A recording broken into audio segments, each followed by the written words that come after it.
Hi, my name is Damian LaCroix, Superintendent of Schools in the Howard-Suamico School District. Thank you for joining us and watching this video. As you know, it's going to be a really different start to the 2020-21 school year.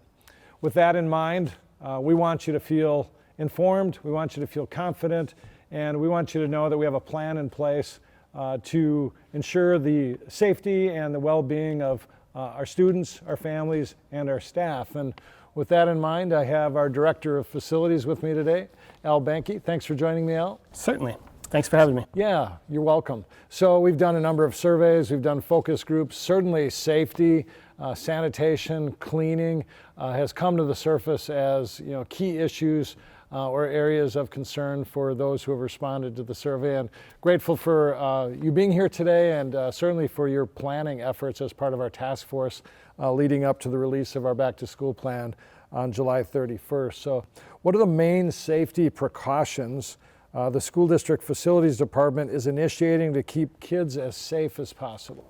Well, there are several things that we're doing. One of the things that we're helping classroom teachers do is remove excess furniture so we can better social distance in the classrooms. Staff are identifying things that are not going to be needed for the year, and we're going to take those things out of the classroom so we can allow more space for social distancing. In addition, we really are doing deep cleaning daily. And that means, high touch surfaces, light switches, door handles, desktops, all those types of things that we're going to be doing minimally on a daily basis. But in addition to that, if there's a classroom change of students, for example, the surfaces, if there's different students coming in there, will be wiped down in between classes as well. One of the other things that we are doing, I think that it's important for people to understand is, even the filters that we use in our mechanical equipment. We would typically use a MERV 8 filter setting, if you will, and that just defines the particulate that it filters from the air. And so during this pandemic, we are in the process of switching to a MERV 13 filter, which is considered a hospital-grade filter. Talk about hand sanitation and just new expectations and disciplines, for lack of a better word, that we're asking our staff and students to put in place. Yeah, and again, I think one of the things that's important there is we're really changing habits. And these are good habits that people should be into, whether we have a COVID-19 or not. And what we're really saying is sanitize in, sanitize out. So in each classroom, either we're going to have a dispenser on the wall or a container of disinfectant hand sanitizer, for students and staff to be able to use as they're coming in and out of spaces. Talk about what we're doing with traffic flow to try to minimize contact, especially in larger buildings like Bayport, for example. Good question. And in these buildings, and actually all of our buildings, we're really trying to set up traffic patterns to minimize that interaction as staff and students are moving about the building, and creating one-way hallways and labeling them as such, and then having staff follow that as appropriate.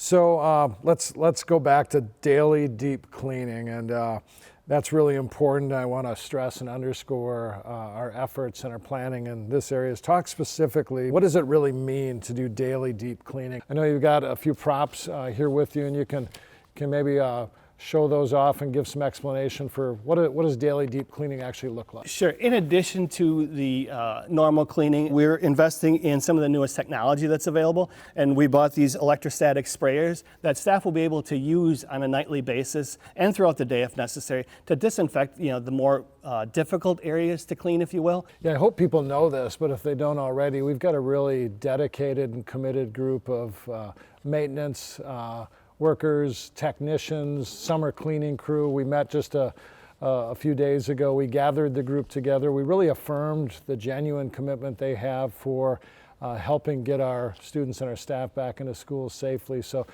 you talk about the interactions you've had with members of those teams and just how they're feeling about really the challenge and the opportunity? We're really dependent on them, right, in many ways? Absolutely. And they know that, people are going to be looking to us to be not only saying what we're saying, but actually doing what we're doing to make sure that we are providing a safe and healthy learning environment for both staff and students. So Al, in addition to investing in the newest technology, I think people also want to know if we're investing in additional personnel, because let's face it, there's more work to do than before, and do we have the people power to get it done? Can you comment on that? Yeah, absolutely. And our cleaning service is a purchase service, so we are engaging more with our vendor to provide additional staff to be able to do the level of cleaning that's being expected, from the staff on a daily basis. So it is a significant increase, but it's warranted, and I think that's what's expected by our staff and our parents.